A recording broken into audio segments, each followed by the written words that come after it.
কতদিন পর রংপুরে আসলাম, জায়গাটাও চেঞ্জ হয়ে গেছে। সামনে তো দেখি একটা রেস্টুরেন্টও হয়ে গেছে, এখান থেকেই খেয়ে নেই। আরে তানভীর নাকি? কতদিন পর দেখা। বিদেশে গিয়ে তো আমাদের কথা ভুলেই গিয়েছিস।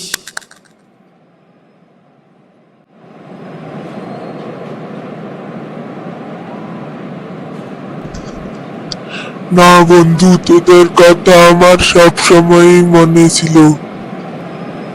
আগে চল রেস্টুরেন্টে যাই, অনেক ক্ষুধা লেগেছে আমার। খেতে খেতে এখন গল্প করব।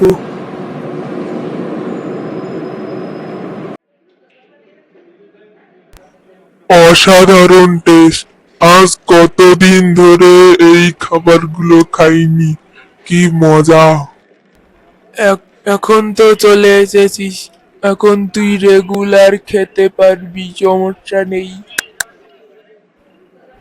তুই কি এখানে থাকবি নাকি বিদেশে যাওয়ার চিন্তা করছিস? না বন্ধু, আর বিদেশে যাব না, দেশে থাকারই চিন্তা করছি। Thanks for watching video. Please subscribe my channel.